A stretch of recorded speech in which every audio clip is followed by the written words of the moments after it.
This is Ready Set Reiki, a podcast about Reiki, the universal energy life force. From the curious beginner to the seasoned master teacher, welcoming all systems, all lineages, and all levels. Reiki is a journey and not a destination. And on this Ready Set Reiki journey, we refer to ourselves as guides rather than hosts, as we too are traveling, supporting each other, and learning on this Reiki journey as well. And with that said, I am your guide, Tracy C. Wright.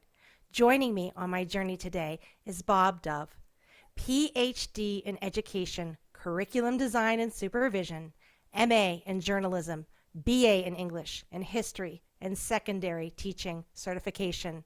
Recently obtained certification as an Usui Holy Fire III Reiki Master. Yet semi-retired educational consultant, weekly podcaster on YouTube and all major streaming platforms. Your Spiritual Journey with Bob Dove. He has taught high school and university courses and has been an academic dean at 3 different private business schools before becoming an independent education consultant.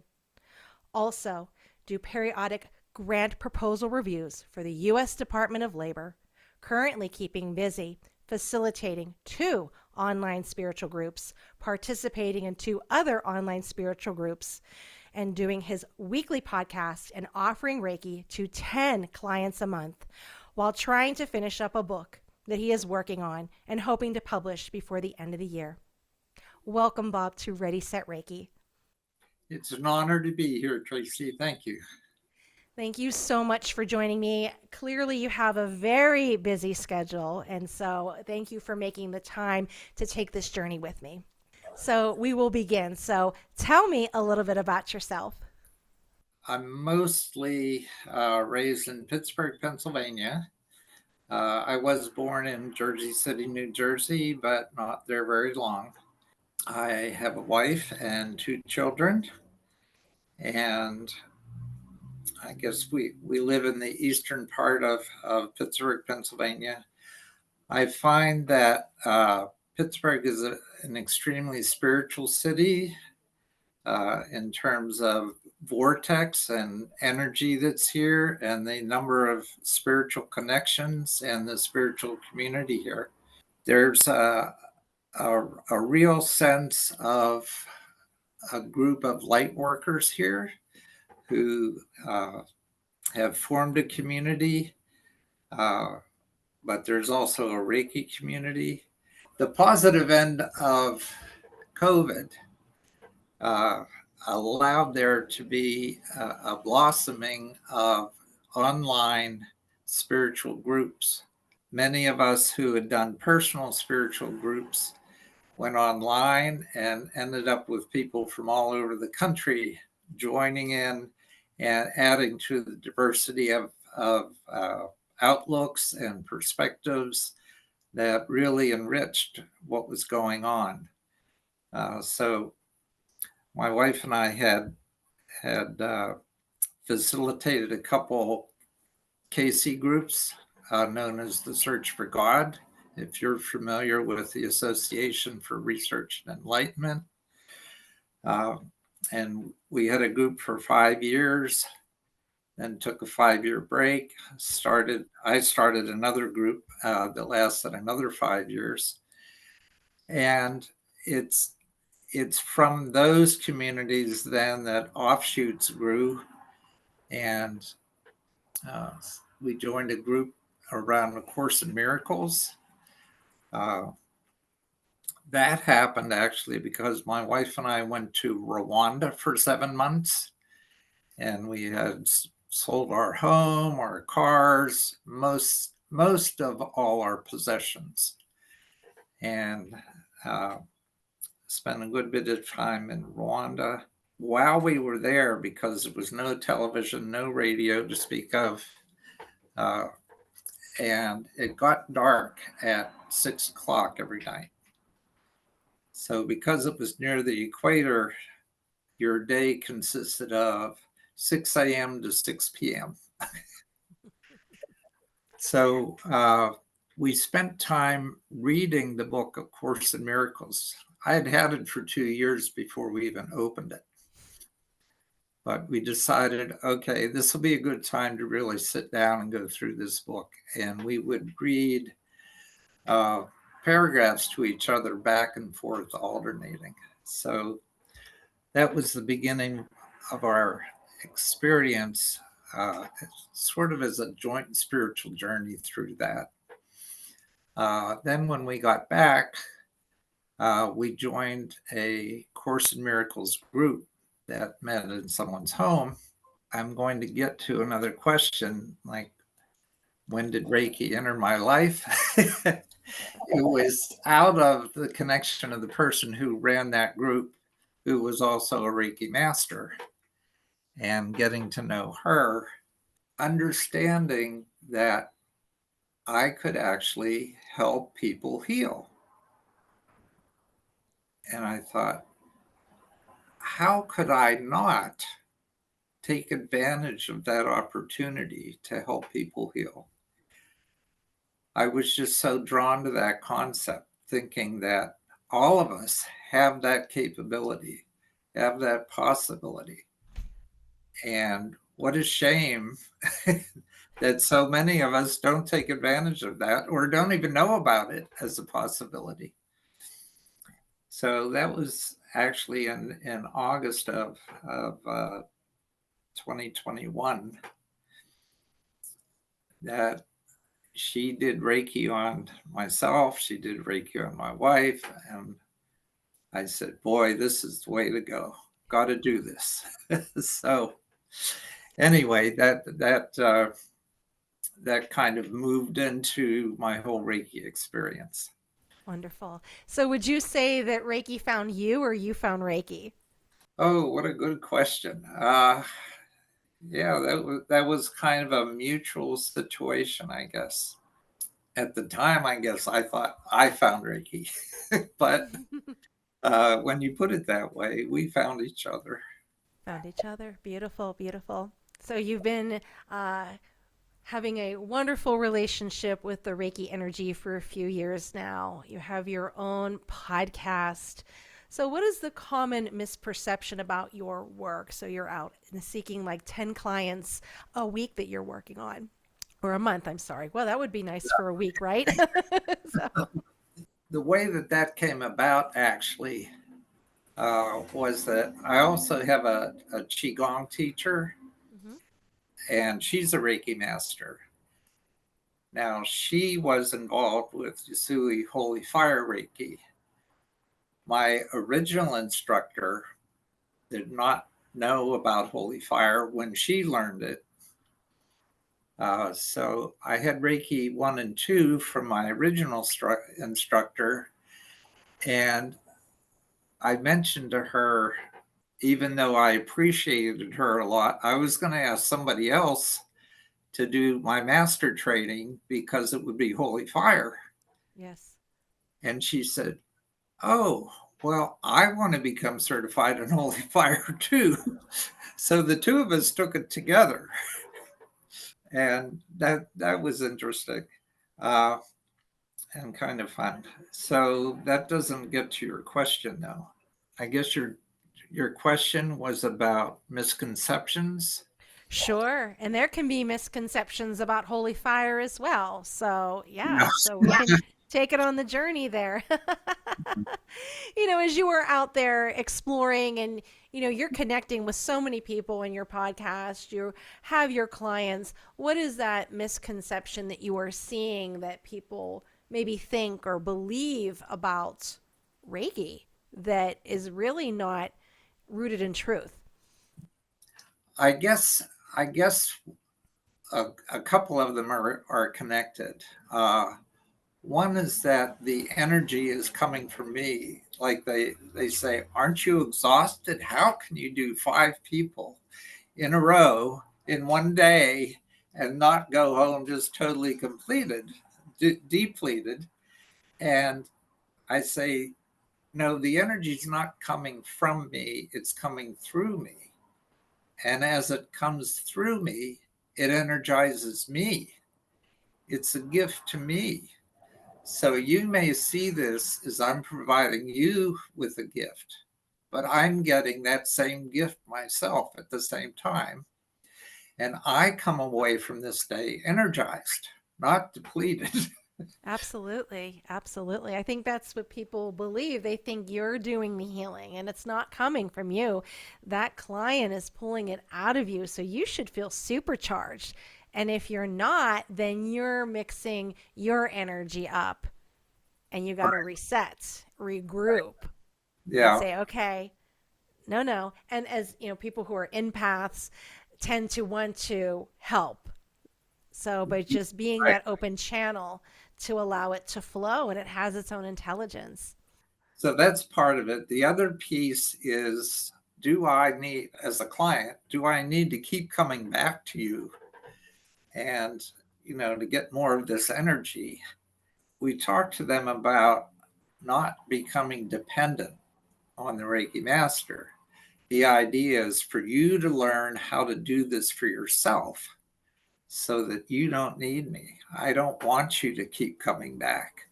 I mean, certainly come back as frequently as you need to be able to grasp how to do this for yourself. But we'll go through that and try to give them clues along the way. And if they want some more personal instruction, then provide them with a course. But do not become dependent on your Reiki practitioner, your Reiki master. Right. And I like how you framed it leave clues because it allows them the opportunity to discover it and piece it together. I'm not healing you, you're healing yourself. Absolutely. Absolutely. So, as that weekly podcaster on YouTube and all your major streaming platforms of your spiritual journey, what has been the biggest challenge or rather struggle you faced in your spiritual journey? Well, I have to say, I have this condition called essential tremors. So when I first began doing Reiki, and it was hands-on Reiki, I got feedback, especially from my wife, saying, you shouldn't do hands-on because that sort of disrupts that sense. So then I went strictly to hands-off Reiki, and that didn't feel right in every situation either.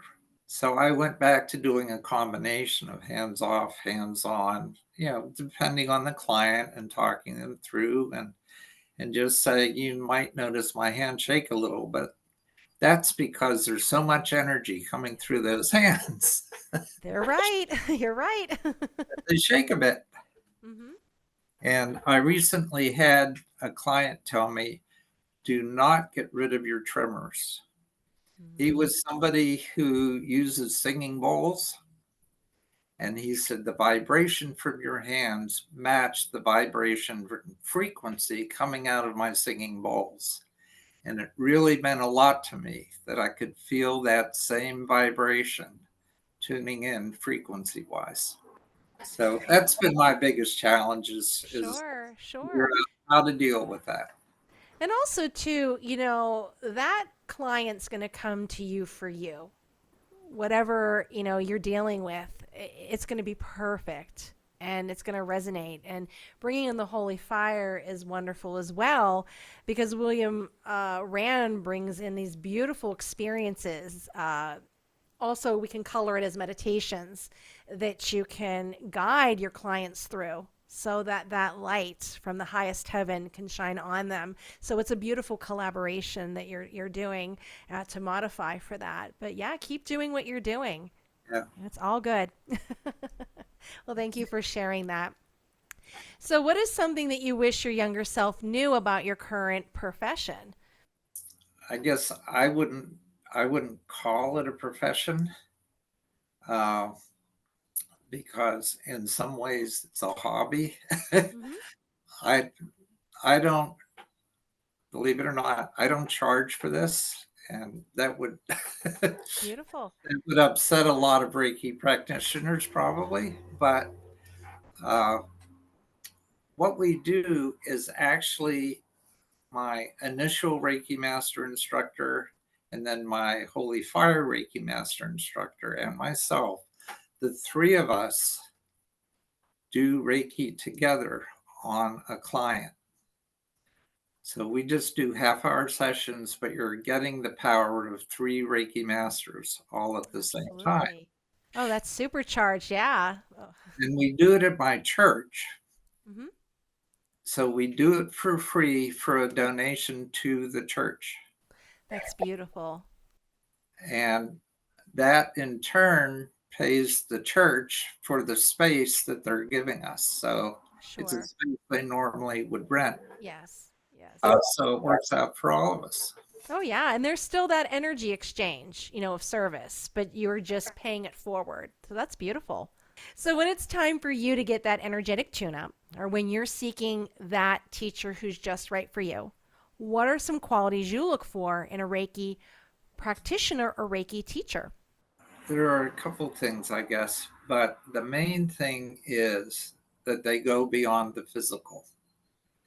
So I'm not looking for somebody who knows the hand placements and what to do and how many minutes to each of those chakras. I admit that when I first learned and when I was a Reiki 1 practitioner and I practiced for a year before I took Reiki 2, it was focused on the hand positions block so that I spent 5 minutes on each position and had the client roll over and then do 5 on each position on the back. That felt very mechanistic, I guess. Yeah. I guess would be the term. Sure. It still worked. There's no doubt about that. That I got results. But then I got beyond that and was able to feel more about how much time to spend in each location, or that location didn't need it. And besides that, the Reiki energy finds where it needs to go. In some ways, doesn't matter where you're focused, the energy knows where it needs to flow. So it just takes time to learn that, to get the feel for it, and to expand your horizons, I guess. Absolutely. And many of us, not all of us, but many of us, when we arrive at level 1, that ego's still there. So we need to feel we're involved in some way, right? I have to Right. put my hand here. I have to do this. I have to follow the rules, and so you want to make sure you're doing everything right. And then as you grow, as your love for this grows, and you are just letting go and just trusting the process, then you can place that aside and go more intuitive and just, step back and let the Reiki do what it needs to do. So it's all a process. So on my day 1 too, I was making sure I was, I got to put the hands here. How long has it been? And it was, again, mechanical, as you said. But then now, as I've gone a little further down in my journey, it just flows. It just flows. Right. So Right. you're exactly where you are supposed to be in trusting the process. So wonderful. That I learned that seemed to be helpful with clients is to use a pendulum and do a before and after. So show them the spin that that pendulum has over each chakra. It gives you an idea of where the energy is flowing and where it isn't flowing and where there might be some blockages.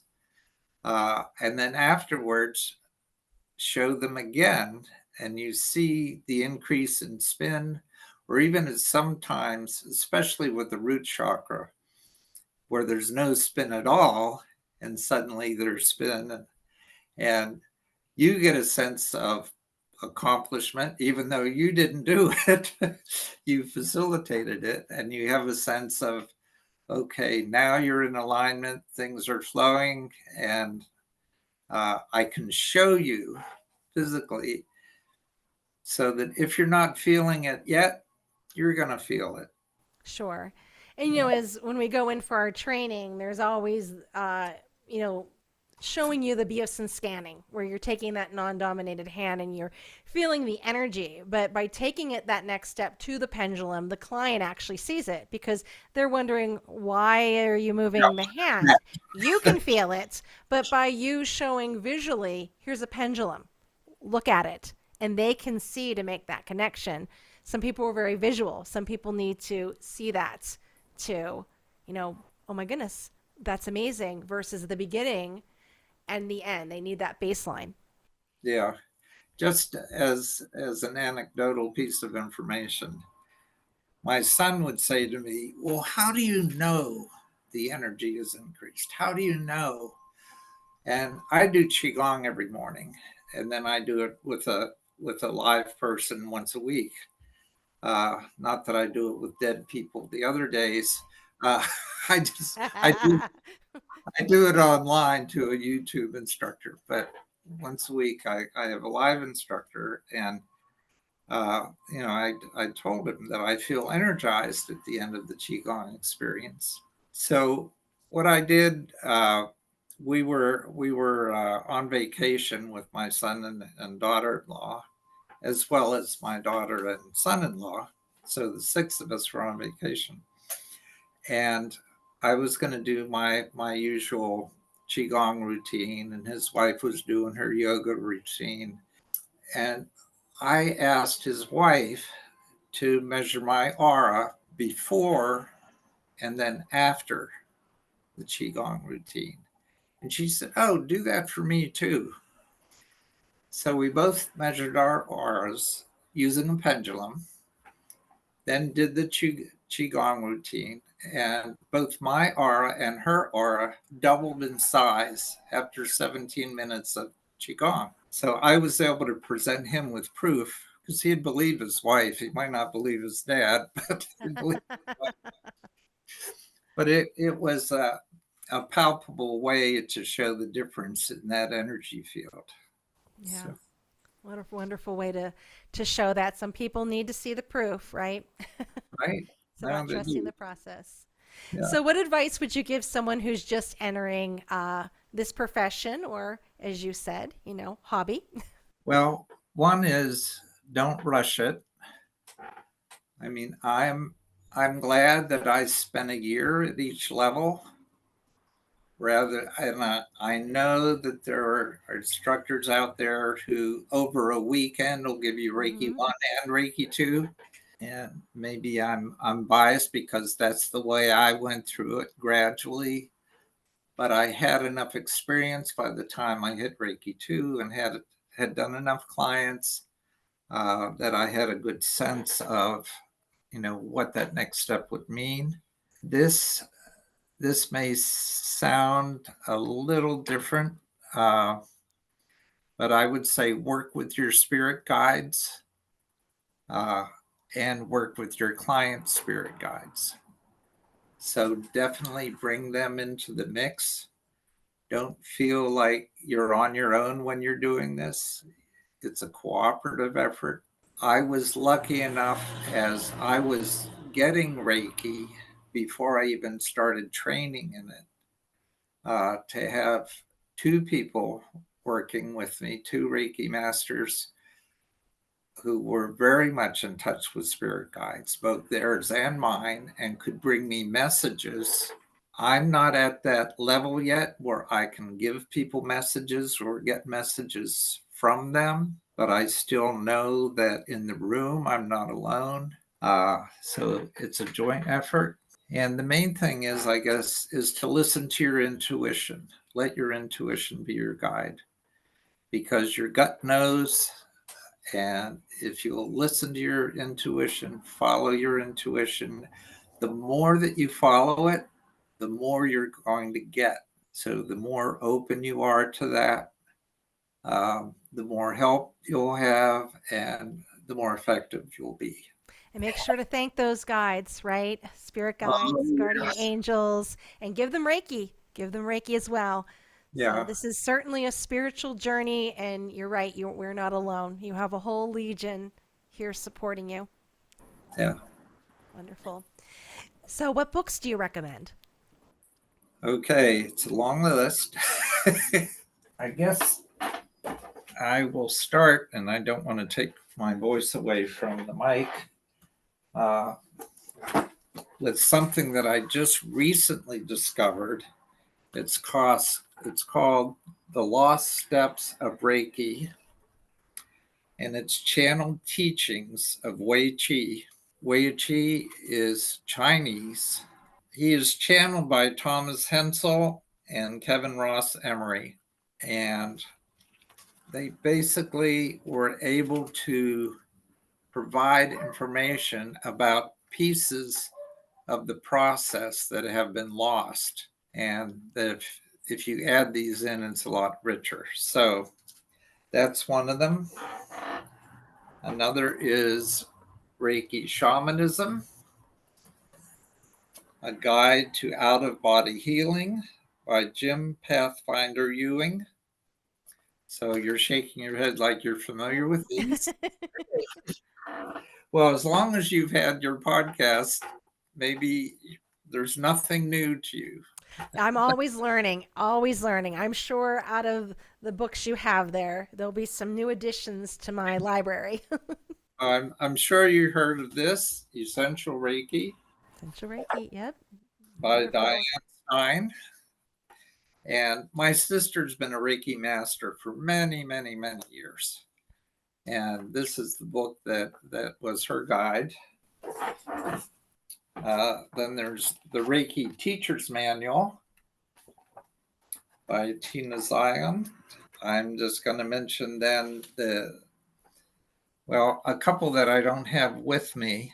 Self-Healing Reiki by Barbara Emerson. Reiki for Beginners by David Venellis, Bennells. And then, of course, there's William Lee Rand's books. So the Healing Touch, first and second degree. And then, of course, Usui Holy Fire Reiki III. That's my list. Thank you for sharing that. It's a wonderful list. Our listeners are, man, they're going to be buying up some books. Thank you for that. So, our next question is what other modalities do you offer? Do you offer classes and do you offer events, trainings? I've just begun to offer training. I had someone at my church actually come to me and ask if I would do a training class. And so we talked about that. And I told her, well, you could get it half price if you bring a second person in. Beautiful. That's a good marketing strategy. Very good. Yeah. Well, she felt like it was a little expensive for her. And I said, well, if you want it half price, bring someone in. Sure. And so she's doing that. And she may bring additional people in, but we'll see. That's wonderful. Wonderful. Wonderful. So, where can somebody find you if they would like to book a session? Are you doing online, in person? Well, I guess if you go to my website, which is yourspiritualjourneypodcast.com, and you go to the contact tab, that's one way to find me. So that's probably the best thing to do is just go to the website and click on contact. Perfect, perfect. And you have your information on your YouTube channel, correct? Correct. Yeah. It's yourspiritualjourneypodcast.com. Yeah. Beautiful, beautiful. Well, this ends our one portion of the journey, and I'm going to continue on with you on the journey to social media questions. So, listeners send in questions, and I narrow it down to 3 questions. So, here we go. Question number 1. When you decided to study a system of Reiki, what was the appeal of the Usui Holy Fire III versus other systems of Reiki? Okay, I have to say that when I first began to study Reiki, I was not aware of Holy Fire Reiki because my instructor wasn't. So, I mean, we still use the William Rand materials, but did not get involved in Holy Fire. And as I explained before, then she took Holy Fire with me. And we both learned it together at the master's level. So the appeal, I guess, has been the people. I took Holy Fire from my Qigong teacher, and I already knew her well. She'd already been on my podcast, as a matter of fact. The fact that she had that certification made me feel okay. I trust her. I'm already familiar with her methods in terms of Qigong and the kind of energy she brings to a situation. And she took the curriculum and divided each day of the curriculum into 2 days, which I really appreciated. So I got it over 6 sessions, which gives you that time in between sessions to really understand and incorporate what you've learned from one session to the next. So it happened over a 6-week time period, which again, I like the idea of take your time with it. Don't rush through the training. Yes, yes. Yeah, oftentimes they do Hitachi style, which is day one and then the very next day. So, Yeah. but the way when I did Holy Fire, it was Hitachi style, day one and day two. But when I did my Usui a few years ago, it was you took the training and then you took 21 days of self Reiki, and you Yeah. didn't get your certificate until the end of the 21 days.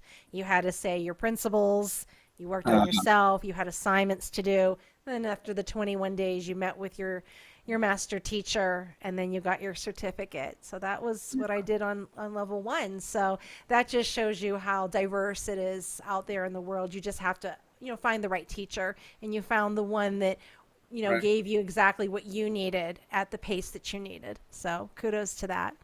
Good. Yeah, there's that. Plus, I know that she's with me. Like when I start doing the training, Yes. she just says, I'm with you all the way. Any questions you have, Oh, anything absolutely. you Absolutely. want from me, I'm there. Yeah, and you need to find, a strong teacher that will be with you on this journey. I mean, many go online and they're like, "Oh, well, I can take level 1 for $14 online versus your program that's this amount of money." But yeah, it's great to have a resource online to watch the videos, but you really need to have that teacher to help guide you and be that support, because there's so many questions beyond that first day of Yeah. training. I mean, and things come up, and even my teacher, I had to, message her last week about something that came up in my journey. So it's always good to have that support system. So I'm glad you have that. I guess I should give a shout out to her. Her name Sure. is Laura Budde, Budde. She's been on my podcast twice, the only person who's been on there twice so far. Uh, so anyway, she does yoga, qigong, and tai chi classes, as well as teaching Reiki. So Wonderful, wonderful. Is she in the Pittsburgh area as well? Does she do online or in person? she does both, but she's in Pittsburgh. Yeah. Wonderful, wonderful. All right, our second question. I read that you lead and participate in online spiritual groups. Can you tell me a little bit about those groups? Okay. I did mention earlier that I started doing groups with the Edgar Casey material many years ago. So I was used to doing groups. I had joined a group when we got back from Rwanda that studied A Course in Miracles, and then that ended up going online, and I moved to a group that's online out of Ohio with Now Creations.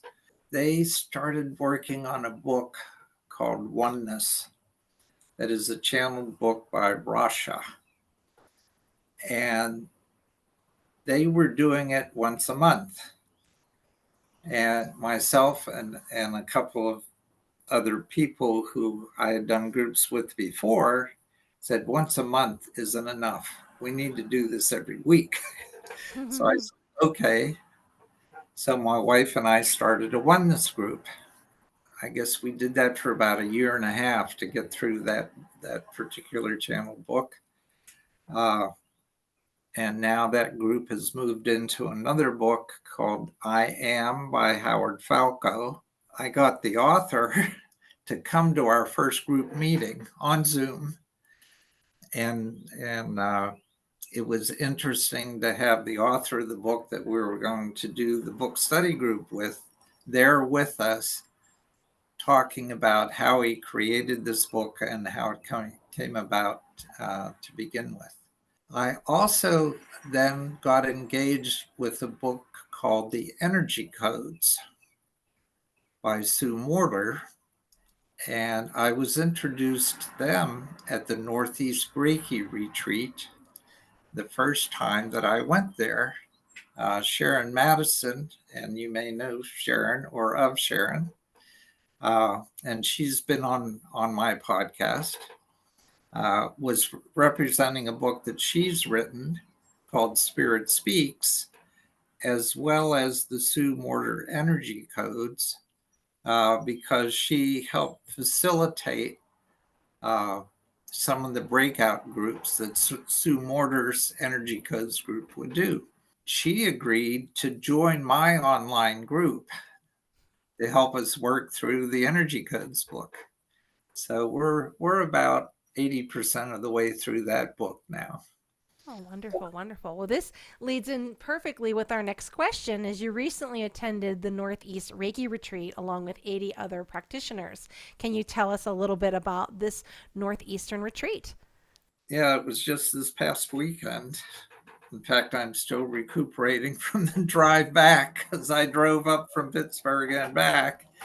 And I stopped at Sharon Madison's house on the way because she lives in Cortland, New York, and it was on my way up to the Adirondacks. I can't recommend that retreat enough. I mean, it was my third year going up there.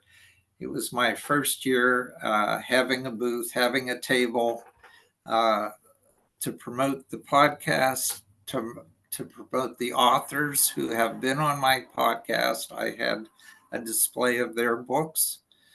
And I also took up some of Sharon Madison's book because she couldn't make it up there. So I said, why don't you just give me a couple boxes of books and I'll take them up. And they all sold out. So that did pretty well.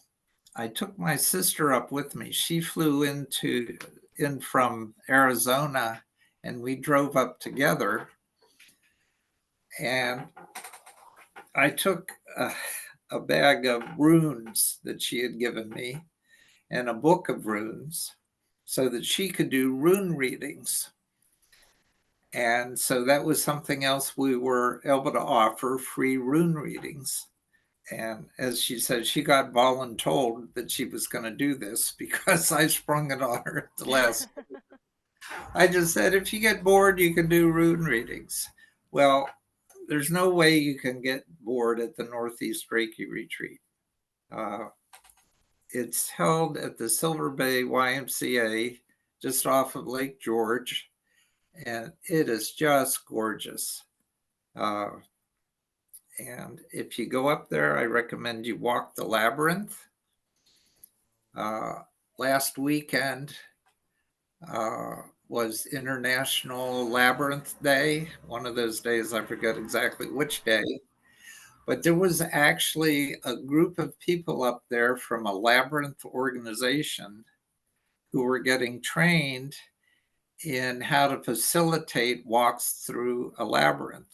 And I'm going to have one of those people on my podcast because I've always wanted to have someone who could address the background and the spirituality of labyrinths.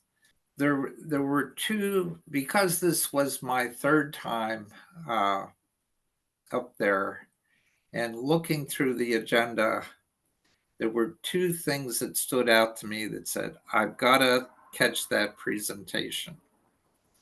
So one of them was animal Reiki. And although I don't do animal Reiki, I'm very interested in it.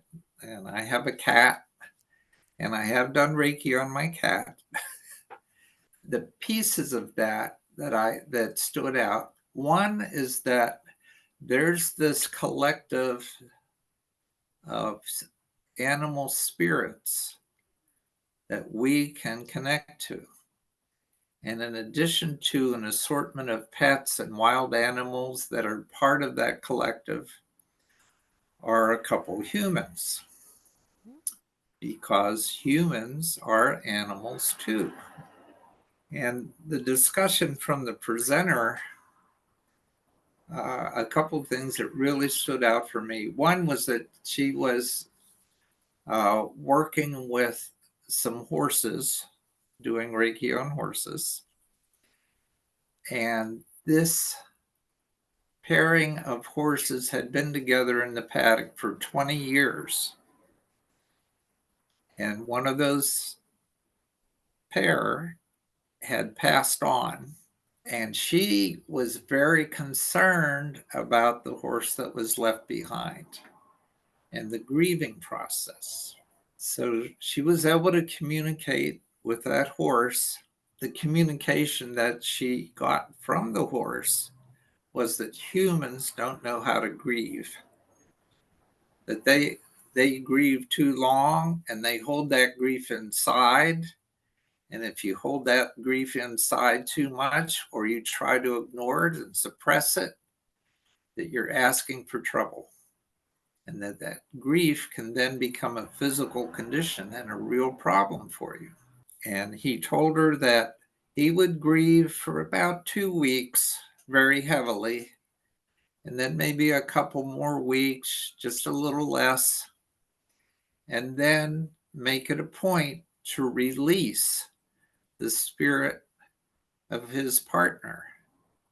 Because if he didn't release that spirit, then when he passed on, he couldn't join her.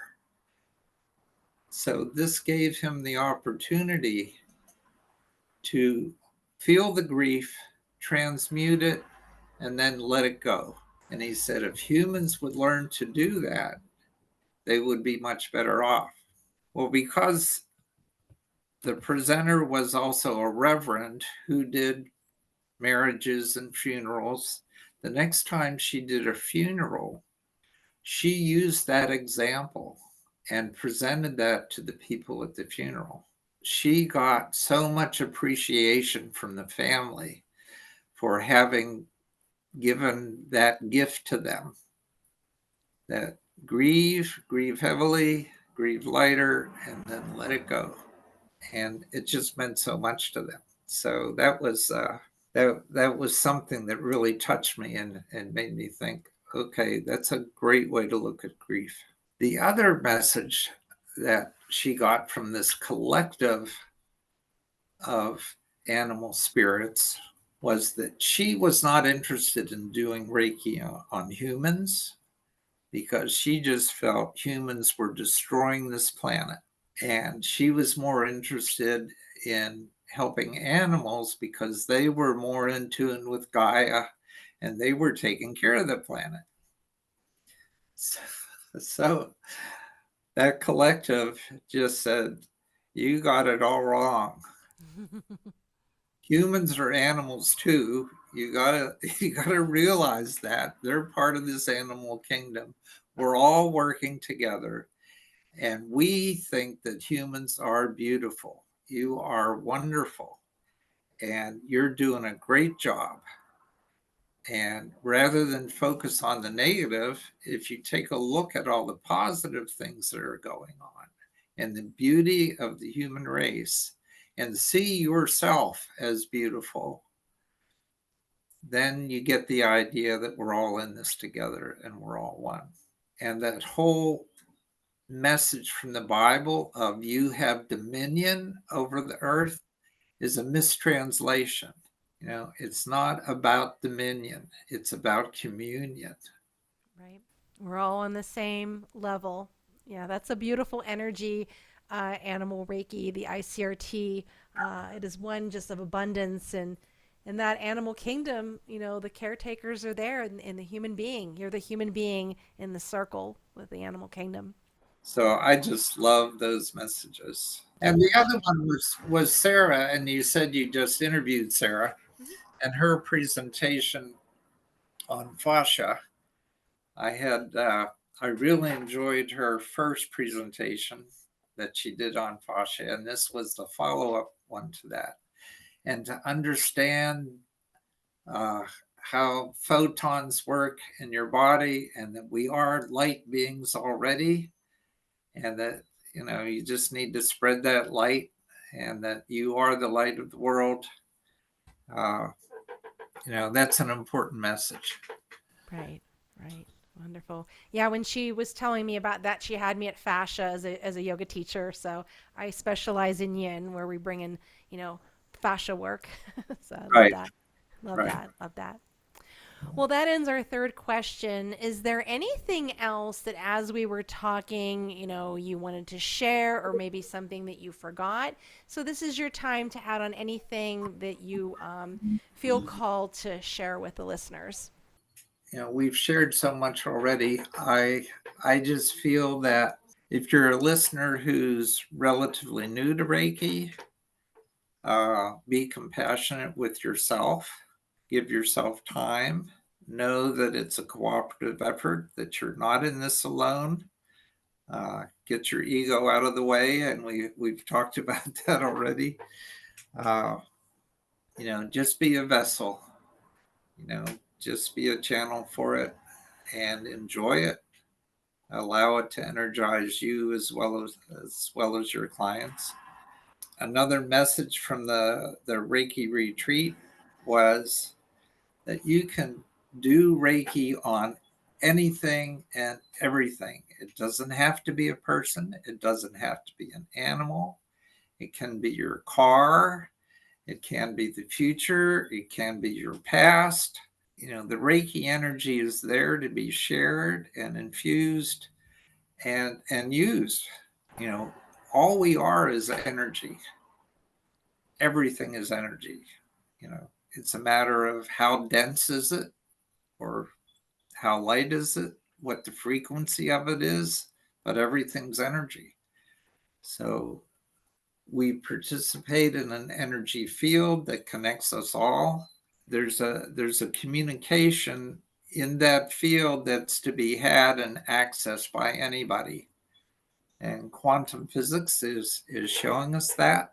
The term quantum physics may feel scary to some people, but there are some really good books out there that translate the findings of quantum physics into easily accessible material that help you use the results of that research. I've read 3 or 4 books on quantum physics that are written in layman's terms, because I'm definitely not a scientist, but I enjoy and participate in the benefits of that science. To any Reiki practitioner, uh, if you haven't taken a look at what's going on in quantum physics, I highly recommend that. So I guess I said I didn't have much to say, but And here you are on the journey. Very good. And also for our listeners, you made this wonderful, point of Reiki everything. And as you went back to your, sharing about the animal Reiki, as we are on that same level, just as you would a human to get consent and permission to give that Reiki, get the animal's consent as well. You want the animal to have a role in this too and have a say in it. So always ask for permission, always ask for consent. and that goes beyond animals. It's the same with Absolutely. plants. Yes, and trees. Right, right, right. Absolutely. You are correct. Wonderful. Absolutely. All right. Well, thank you, Bob, for joining me on this journey and taking time out of your very busy schedule to just really take us on this wonderful journey. I really learned a lot on it. Thank you so much. Well, it's been a joy and fun and an honor, and I expect you to appear on my podcast Okay. in the All future. right. Sounds good. All right. Thank you, my wonderful listeners. If you are interested in your question being featured on the show, reach out at www.readysetreiki.com and social media, and perhaps your question will be on the show. Also, check out Feather Sister Wellness, a platform of yoga trainings, Reiki and Reiki trainings online for you and also in person in the Paso area. So my name is Tracy Seawright, and this has been Ready, Set, Reiki.